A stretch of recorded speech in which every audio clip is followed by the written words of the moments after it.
What is going on YouTube? Joe here with Culination Media, and welcome back to another live Pokemon Omega Ruby and Alpha Sapphire Wi-Fi battle against a subscriber/follower on Twitter. Today we're going up against David in a rare OU match here on the channel. The only time I ever really do OU in a Wi-Fi battle is when my opponent requests it. That's what happened today, so I threw a team together of just weird stuff, honestly. I've got 3 OU Pokemon, and then the other 3 are just kind of from all over the place. We'll go over that here in a second, but before we get to that, just a friendly little reminder in case you guys would care to show your support to the channel and the series and all that fun stuff. You can do so by clicking that thumbs up button right below this video. That does help out a lot, and so do your comments, so feel free to leave your thoughts or suggestions or advice or anything that you would like to tell me. That can all go in the comment section below, so I look forward to that. As for our team, we've got physically defensive Furfrou leading the team into action because it does take on the threats in OU, some of the big threats, pretty easily with the Rocky Helmet and Rest, Cotton Guard. Return does a surprising amount of damage, so that's always good. Then we've got Tinsect, the Choice Banded Scizor, making her return to action. This is the first action she's seeing here in Omega Ruby and Alpha Sapphire, so that's always fun. Then we have Sub-Disable Gengar with a Black Sludge. We have Mega Medicham, which I don't know if I've ever used on this channel. I know I've brought it to battle a couple of times, but it's been kind of elusive. Very similar to Mega Pinsir, where every battle that I've brought it like just never gets into the match. I just never find an opportunity. So I think I'm running High Jump Kick, Bullet Punch, and then Fire Punch and Ice Punch, I think. I'm not running the Fake Out set, I don't like that. Anyway, then we have Specially Defensive Empoleon, which I will lead off with for Stealth Rocks. It is also packing the Defog, Scald, and Roar. And then we have Flint, the Fletchinder, because that might just be our secret weapon. And it's not holding an item because we want to fire off the full power Acrobatics, which is stab and boosted by the Gale Wings as far as priority, as much as we can. So, and if this is Mega Lopunny, Fletchinder will just annihilate it. So that's always fun. Now, it's not going to do a whole lot to the rest of his team, honestly. So once this Lopunny is either weakened or gone, or we know that it's not Mega, I won't really worry about it, and we can let Fletchinder go down just to get some damage on something. Because I do have other priority in 2 Bullet Punches from the Medicham and our Scizor. And then we have Sucker Punch on Furfrou, so I'm not too worried about it. Now, I'm assuming this is Mega, I guess. I mean, he had a Salamence too, but obviously this is an OU match. Mega Salamence is not allowed. So, he had a lot of Pokemon that had the potential to Mega Evolve. He had Pidgeot, he had Camerupt. So he's bringing some weird stuff as far as OU is concerned too, so I'm happy about that. Anyway, I'll go into Furfrou here to see what this is going to do. Attract. So it's non-Mega Lopunny, and it goes for Attract. What? I didn't know anybody ran Attract. That, I don't know what to think about that, so I'm just not going to say what I'm thinking because it might be a little rude. So Camerupt is going to switch in here, and I don't know that this is going to take this return very well. I mean, we're not invested at all in our offenses, but Camerupt doesn't take hits very well, and there we go. So that does over 50%, or right at 50%. Gets the lefties recovery, so without that lefties, we could have just finished this thing. But with the lefties, I'm not confident that we can KO it, and with Salamence still waiting in the wings, and yeah, just, it's not worth it. It is not worth it, so I'm not going to end up sacrificing Furfrou or taking unnecessary damage. So I'll switch in Flint here. I was actually half expecting an Earth Power, but he goes for the Overheat. Still not very effective, but it does well over half. We are packing the Roost. I don't know if that's going to be necessary, just because we're already so frail. We can only switch in on resisted hits.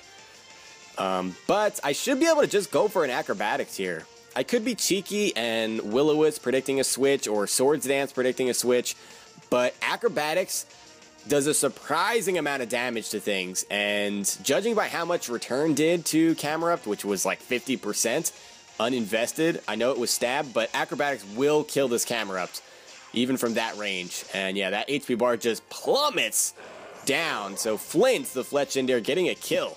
I like that. I have to start using this more often. I'll bring this again I don't know, if I do like an RU match maybe, or a mixed tier of some sort. I don't know. I'll bring this a couple of times. Maybe I'll even be feeling brazen enough to bring it to Battle Spot. But an Ice Shard I don't think will kill us from here, so we don't have to be afraid about that. Do I want to switch in Furfrou? I guess I could and save this, but we know it's not Mega Lopunny, so I'm just going to Will-O-Wisp you. And at least that's going to essentially neuter you. Even if you want to go for Shell Smash, we can get an Acrobatics off. No, he just goes straight for the Rock Blast, though. That is going to take us out, because Cloyster likely has the Skill Link ability, which allows its Rock Blast to hit 5 times, and it's 4 times super effective, so even through the burn, Flint is not taking that. But if it had a Focus Sash, then that's gone, so that's good. But Cloyster can't really touch Empoleon. Whether it has Hydro Pump or Ice Shard, Icicle Spear, Rock Blast, all of those hits are resisted. So we can get up a free Agility if you really wanted to. I'm sorry, not Agility. I'm thinking Battle Spot. I meant Stealth Rocks. My mind is on the other Empoleon that I was using recording just before this. Kind of strange to see Empoleon used back-to-back, which is different things. I guess it's not strange, but it messes with my mind. But that was a free opportunity to get up Stealth Rocks. We may have to set it up a couple of times here just because this Pidgeot could have Defog. Turns out that this is the Mega on the team. So we're going to have to deal with some no-guard Hurricane usage. But he goes for the Heat Wave, probably because that's his only move to hit us with neutral damage. And I'm going to Roar you out, so at least you'll take 25% due to the rocks coming back in. And speaking of 25% due to the rocks, Cloyster and the Salamence, which is coming in here, take 25% as well. So this is actually going to work out pretty well for us. Now, we do need to be careful with this. He could be packing the EQ. I don't really want to risk that, because I don't know if we can take it. Or if we can take it, we wouldn't take it very well. And we could just try to switch in Gengar, but if he goes for like Outrage or yeah, that would not be a good move. So I think Furfrou is our safest switch at this point in time, even if it has a special attack like Flamethrower or Fire Blast. I still think we're better off going into Furfrou here. So that's what we'll do, and he does in fact go for the Fire Blast. I'm guessing he doesn't have the EQ, I would assume, unless you were really just predicting Scizor to come in there, but I doubt that. Either way, I am going to go for the return, because why not? No reason to go for a Cotton Guard when he still has special attackers like Pidgeot left, and actually, this is not a special attacker, but Cloyster's coming out here. It's going to take 25% due to the Stealth Rocks. He's going to take a little bit due to the return. And then we have the burn damage as well, because Flint the Fletchinder burned him before he went down, and we can take it out with another return from there. So all of that residual damage, or I don't even know if it's residual or passive damage or whatever, it all added up, and Furfrou takes out the Cloyster without even taking so much as one hit. So not bad. Not bad at all. Pidgeot is going to come out here, and it can fire off a Hurricane, which is kind of scary, because it gets Stab, and Pidgeot's special attack increases quite a bit when it Mega Evolves. And then there's the No Guard, so it won't miss. But we really don't have much of an option. The only thing I have to take this thing on is our specially defensive Empoleon, which I will go into here. Even Heat Wave wasn't doing that much. He does opt to go for the Hurricane. We should be able to take that. Hopefully we don't get confused. And yeah, that did about, what, 40 HP? 30, 40, something like that. No confusion, so that's good. So we've only seen Hurricane and Heat Wave here. He could have the HP Ground, but I would say that he does not have that because he would have gone for it on the Empoleon last time around. So what I'll do is I'll go for the Scald. Oh, and he goes for Defog. Okay. So Heat Wave, Hurricane, Defog to get rid of those Stealth Rocks, which is very important with that Salamence around. And Scald does a lot.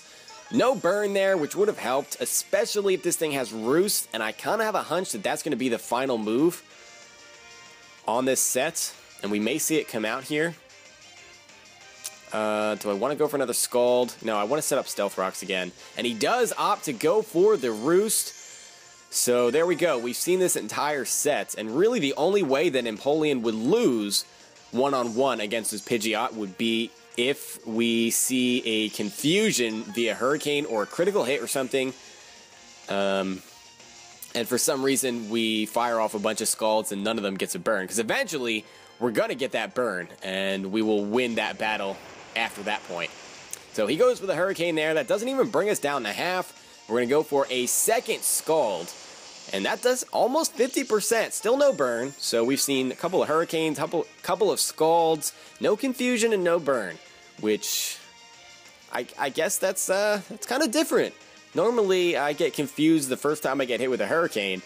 Just how it works. But I'm not complaining, that's for sure. That is for sure. Now, I'm going to go for a Roar here. And he does go for the Defog. I was kind of hoping he was going to Roost, so that at least he would take that 25% coming back in. And he still might. We might be able to set up rocks again, depending on what we roar him into. And it's going to be the Lopunny. Now, I don't know what this thing is going to do. I really don't. Last time we had, this is actually how the battle started, Empoleon versus Lopunny, and he went for the Attract, which I don't know if I like that. I mean, we have a couple of female Pokemon at least that we can switch in on that, but I'm going to take this opportunity to set up rocks again. And he does go for the Power-Up Punch. That did more than I expected. Sheesh. Okay, so that's offensive Lopunny with Attract. Interesting stuff. Interesting stuff indeed. Either way, we're going to get our recovery. That brings us up to just about 50%. And, I mean, at least we're in the green, right? That's always good. But I feel like Fua here, the Furfrou, can take this on because it is a physical attacker, and we can't be attracted since we are the same gender. So, I'm assuming its other move would be, I don't know, does it get High Jump Kick, I guess? Yeah, High Jump Kick. Drain Punch, okay, now it makes sense. So Attract, Power Up Punch, Drain Punch, and did we see Fake Out? I don't think we did. But our Rocky Helmet will help us out here, and we could even set up a Cotton Guard if we really wanted to, which might be a good idea because now that you're getting boosts, he's more likely to want to stay in since he went for the Power Up Punch. And we should be able to take another Drain Punch after a Cotton Guard, and then we can rest. And then he's going to have to go for more Power-Up Punches. We only stay asleep for 2 turns. So all that Rocky Helmet damage where he's not getting HP back because he's not going for Drain Punch, then we can jump in for the kill, hopefully with a return. So there's the Drain Punch. That brings us down to 19. So that did just about exactly 20? Or just under 20? Something like that. And yeah, he's not getting much HP back at all. We go for the rest. We may have been able to just go for another Cotton Guard there. Maybe that would have been the smarter play just to get up to +6. But we will go ahead and rest. So back up to full health we go. And the question is, do we want to burn a sleep turn here? And I do. So I'm going to go for a return. He goes for a Power-Up Punch, trying to get that attack up. It's not going to work. You're not going to break Furfrou unless you get a critical hit. So, I mean, if he goes for another Power-Up Punch the following turn, he's already going to be below half of his HP. And we can probably just finish him off with a return at that point. There's another Power-Up Punch. Still not doing that much damage, despite it being super effective. It is unstabbed, though, so that's a thing. And we're still fast asleep, but we have burned all of our sleep turns. We will wake up the following turn. And the question just becomes, what do we want to do here? Do we want to Cotton Guard? Do we want to return? Or do we want to be really cheeky and switch in Gengar on a predicted Drain Punch? And I think that's what I want to do. That's what I'm leaning towards. It's a little bit, well, it's not risky at all, is it? Because what are your attacking moves? We saw Drain Punch and Power-Up Punch. Have we seen anything else? We saw Attract. So I'm not really afraid. You probably have a stab move of some kind. But yeah. So he goes for the Drain Punch as predicted, and the Gengar comes in. Actually, I could have done this a long time ago, but I didn't want to get attracted. The question is, does Attract go through subs? It might, but I'm going to go for a sub either way. We're going to trust our Pokemon to break through. That's what it's going to come down to, because he's going to go for it. Yep, there's the Attract. Alright. Gengar, you need to come through for us here, and you gotta break through this, this Attract.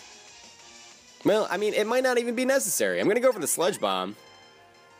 But, yeah, we break through on the first turn.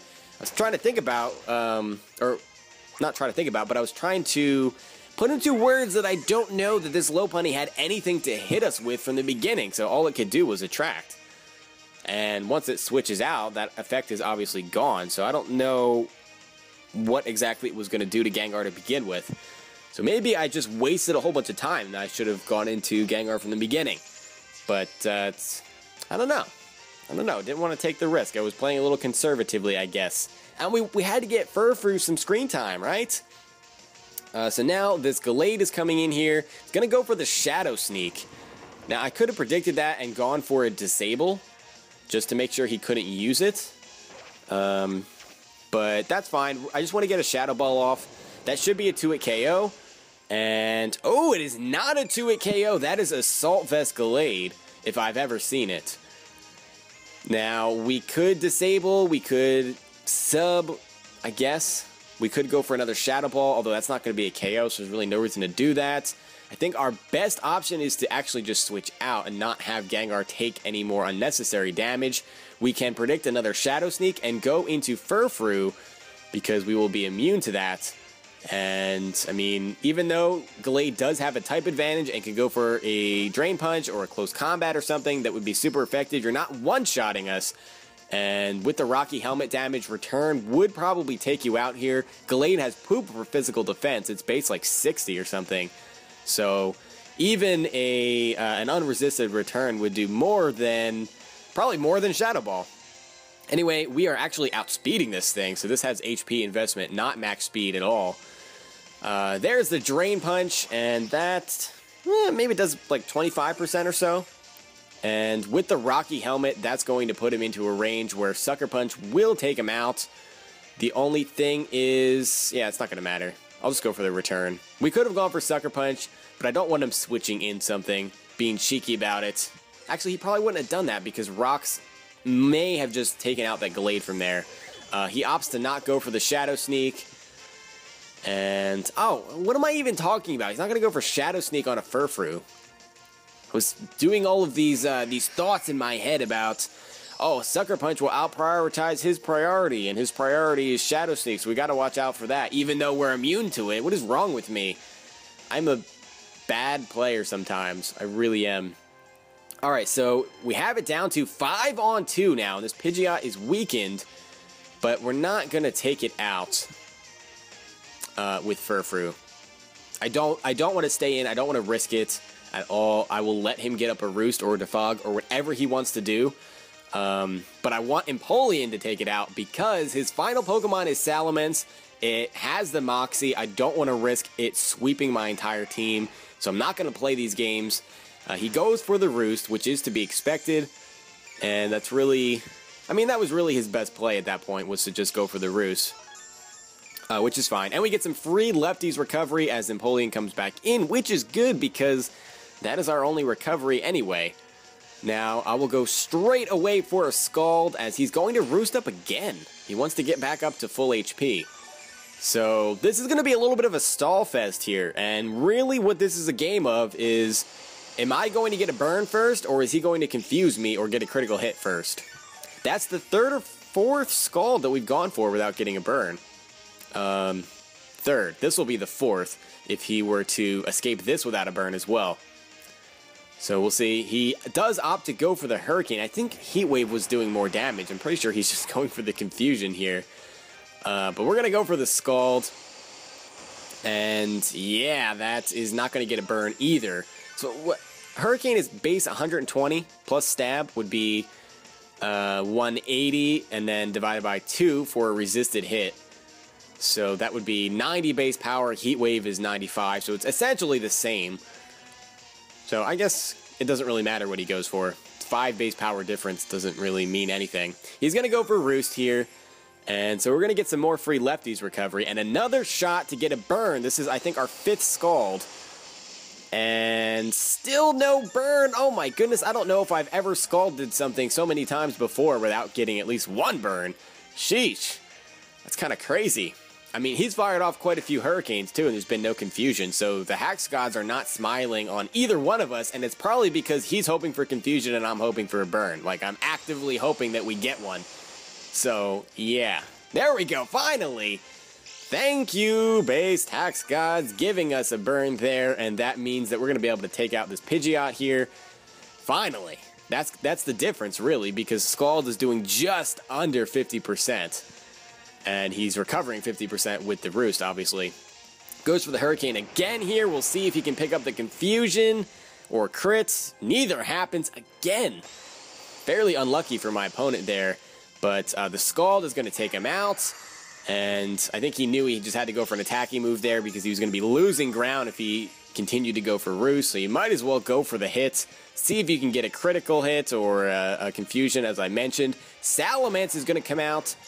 And I guess we just go for Scald here. He takes 25% due to the rocks. And I'm pretty sure that puts him in a range where Scizor can actually come out and just KO it with a Bullet Punch outright. Pretty sure. Either way, he's going to just go for the Outrage. That does take out Empoleon despite being a resisted hit. And we are going to finish this off here. I mean, let's see. Salamence is base 100 speed, so I don't want to go out with Medicham. So again, Medicham is not going to see the light of day. We could go out with Furfrou just to inflict some Rocky Helmet damage and a return. Actually, those two combined might take out the Salamence. Because he's likely speed and attack invested. But either way, I think Bullet Punch with Technician, Stab, and Choice Band, all of those things together, that's going to be enough to take out the Salamence, and that is going to do it for this match. So it lasted about 20 minutes. It's pretty average, actually. A lot of my battles have been right around the 20-minute mark. Anyway, that is going to be a 4-0 in our favor, so thank you very much for the match, David. I hope you enjoyed yourself. Hope you had some fun. I know I did. Which is saying something, because I'm not usually a big fan of OU, but that was kind of different because we both didn't bring a lot of OU Pokemon. In fact, I think I had more OU Pokemon than you did, and I only had 3, so that's kind of crazy. It was just more of a mixed tier match, if anything. But anyway, hope you guys enjoyed this battle as well. If you did, please make sure you're leaving a like, rating, or a comment, or whatever you would like to do, and I will see you all next time. But until then, game on.